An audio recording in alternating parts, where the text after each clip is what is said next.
What up, y'all? It's the homie Dame. Y'all knew this video was coming. Me making a video about the new Witch Watch anime was more expected than NBA fans complaining about the refs. More expected than a Marvel Rivals team complaining about no heels. More expected than my ex-wife complaining about how I don't see my daughter enough.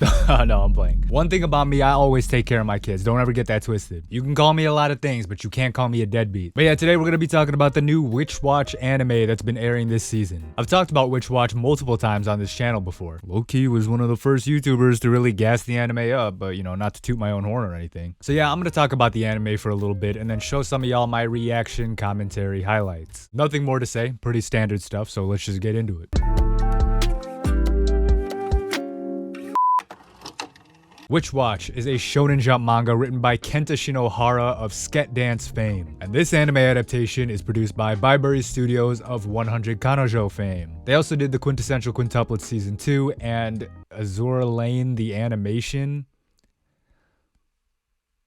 So there's that. Before we get to anything else, let's do a quick spoiler-free premise for anyone who has no idea what the fuck this anime even is. Witch Watch focuses on the day-to-day life of the young witch Nico Wakatsuki and her childhood friend Morihito Otogi, who comes from a family of ogres. Nico is clearly smitten with Morihito, who she affectionately calls Moi, but he still sees her as a friend. It also doesn't help that he constantly has to look out for her due to her uwu kawaii clumsiness. Look at her shattering his window and spraying sharp glass all over his living room.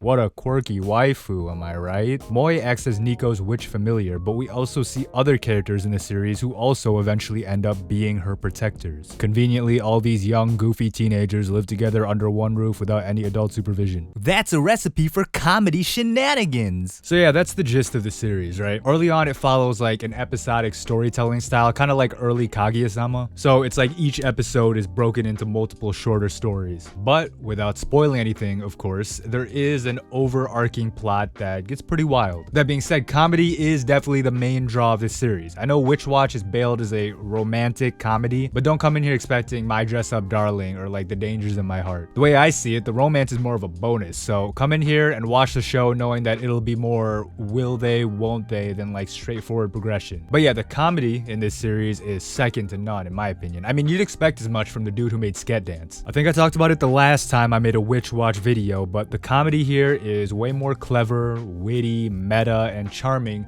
as opposed to lowbrow Tulavru humor. It's not like there isn't any fan service, but expect more jokes about making fun of YouTubers than haha, girl accidentally falls on a guy and he grabs her titties, haha. So yeah man, Witch Watch is dope. It's one of my favorite ongoing manga in Shonen Jump, and I think this anime adaptation is incredible and definitely does it justice. So go watch it if you haven't already, and then come back here because now we're getting into more spoilery stuff. Not that there's much to spoil this early on, but people have been telling me to be more clear with my spoiler warning, so here you go. So as I already mentioned, Byberry Studios is doing a great job adapting the Witch Watch manga. Love the way the art style looks, love the voice cast, and of course, I love that insane opening that looks way too good for no reason. Oh yeah, you know what, yeah, let's watch the opening again, because this shit looks so good, it's not even funny, bro. This high-key is already opening of the year for me, bro. Although, one thing that's weird is that they had an opening gag in like the 3rd episode, which, I mean, it was good, but come on, we're not even used to seeing the normal opening yet. But yeah, I think whatever corporate powers that be saw that Witch Watch has a lot of potential to be a Kaguya-sama style breakout hit. I mean, y'all already heard me make the comparison between the two, right? So far, I think the anime is doing pretty well, but once the ball really gets rolling and some of the later, spicier stuff happens, I feel like it'll get even more attention. It is 2025 though, so the real trick to getting popular is having some viral memes attached to your show. And in my opinion, Witch Watch is like the definition of memeable. I'm actually surprised that I haven't seen more people talk about the manga before this. Clearly, it was popular enough to get an adaptation with this level of quality, but it's like,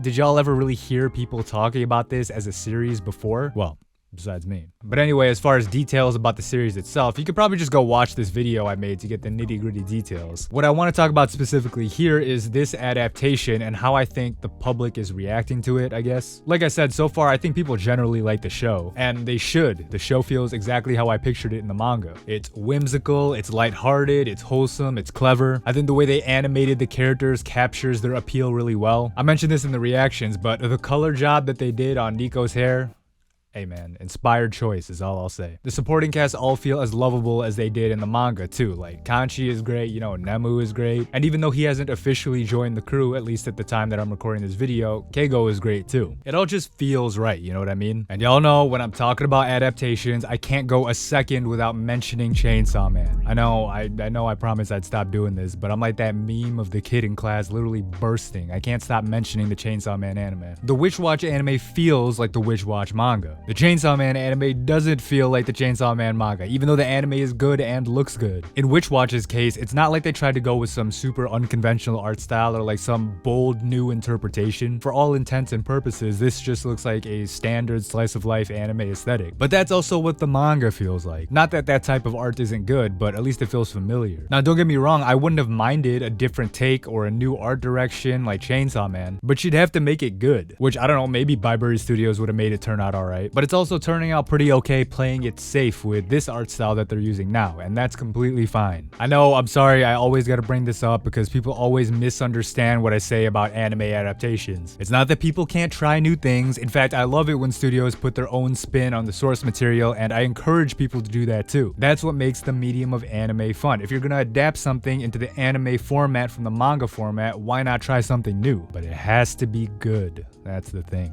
It's like the K-On! Adaptation or the Bocchi the Rock adaptation. Those completely transformed the source material for the better. You know, granted, there was a lot of room for interpretation in the first place. But doing a more straightforward adaptation like Witch Watch works too. So long story short, I'm glad that the show is turning out well, and I'm glad that the anime community is enjoying it. It's so fun seeing all these beloved characters from the manga in animated form. I love the music, I love the visuals, I don't know. It's just a great show. But yeah, that's it for the yapping. I'm cutting it short here because I gotta drive my daughter to the dentist. Make sure you watch this video because that shit's expensive. Yeah, let's move on to the reaction commentary highlights.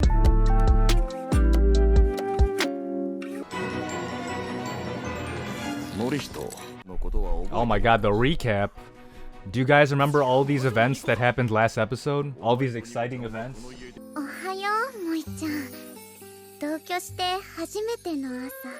Those are like the most chaste pajamas of all time, bro. She's just wearing like a shirt and shorts. This outfit is honestly more lewd, as the kids say, with the fucking unbuttoned top.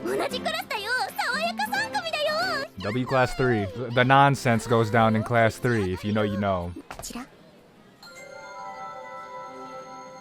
Oh, bulky ass. Look at him. Built like a Minecraft character. Big square ass. Dude, the way they color... I know I mentioned this, but the way they colored her hair makes her so much more Marin Kitagawa coded. If you know what I mean. Oh, this is another goated character. The fucking teacher, dude.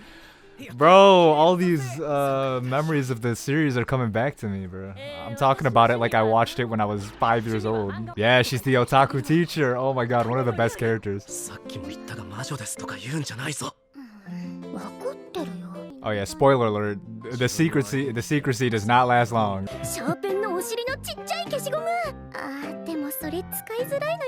Bro, this is already so funny. Just the commentating over his small actions. Wait, no, I don't give a fuck. This is the best show ever already. That's what your hand looks like after you watch too many... Let me stop, bro. He looked like Luffy with that. That's that gum fruit. Oh, he looks like a Chunibyo. Okay, Megumin. I like how they're low-key humoring him though. W classmates.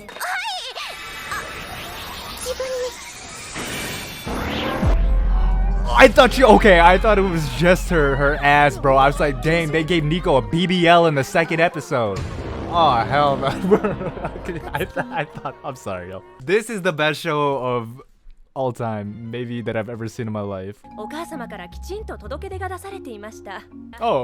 wait, her mom already hey, by the way, my daughter's a witch. These two are like low-key the best characters, bro. Actually, I don't remember the black-haired one. I only remember Kara. What was it? Actually, no. The black-haired one is... I don't want to spoil, but she's the one who does the stuff with the teacher, right?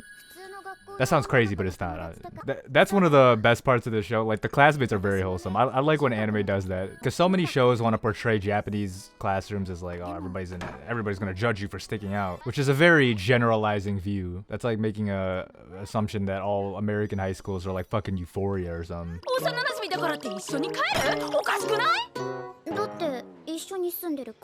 She just says it straight up, bro. Like, all the tropes are already subverted. She already reveals her identity. She already just admits that they're living together. Because normally, you know how they try to hide that shit? Looking at you, blue box.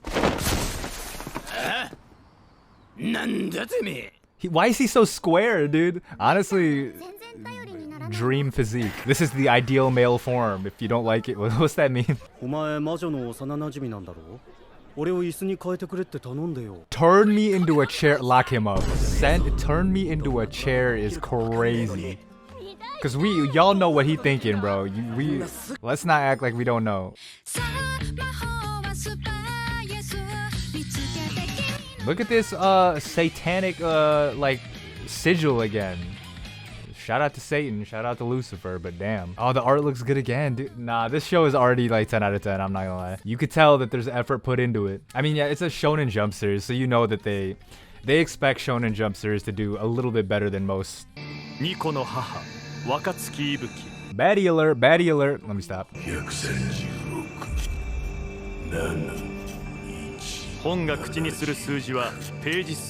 Oh, I thought they were lottery numbers. I was like, let me write that down. Oh, here we go with Moy and his very specific niche interests. High key, the best part of the show. The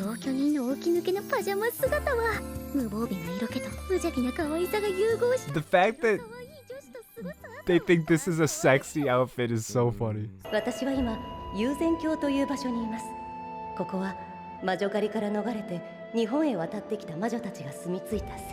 Oh yeah, because these are like European witches, so that's why she has like the French ancestry. W diversity, we like seeing you know, some white people sprinkled into the animes. Cock block, hello? Bro, she cock blocking her own homegirl. Imagine that. You see your homie out with a nice little thing, and then you talk about, hey man, come hang out with me instead.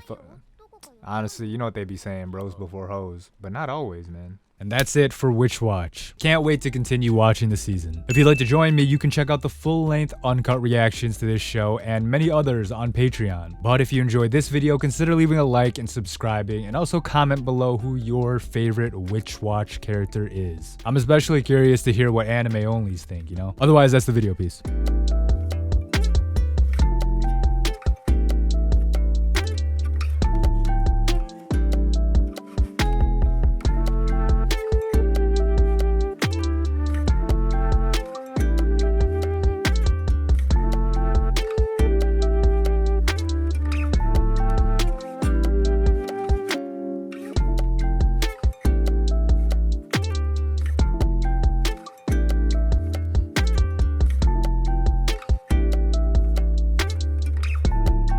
Oh yeah, Rie Takahashi is also in this show, voicing one of the greatest side characters in any anime ever. That's all I gotta say about that. Just saying Rie Takahashi's name tells you everything you need to know.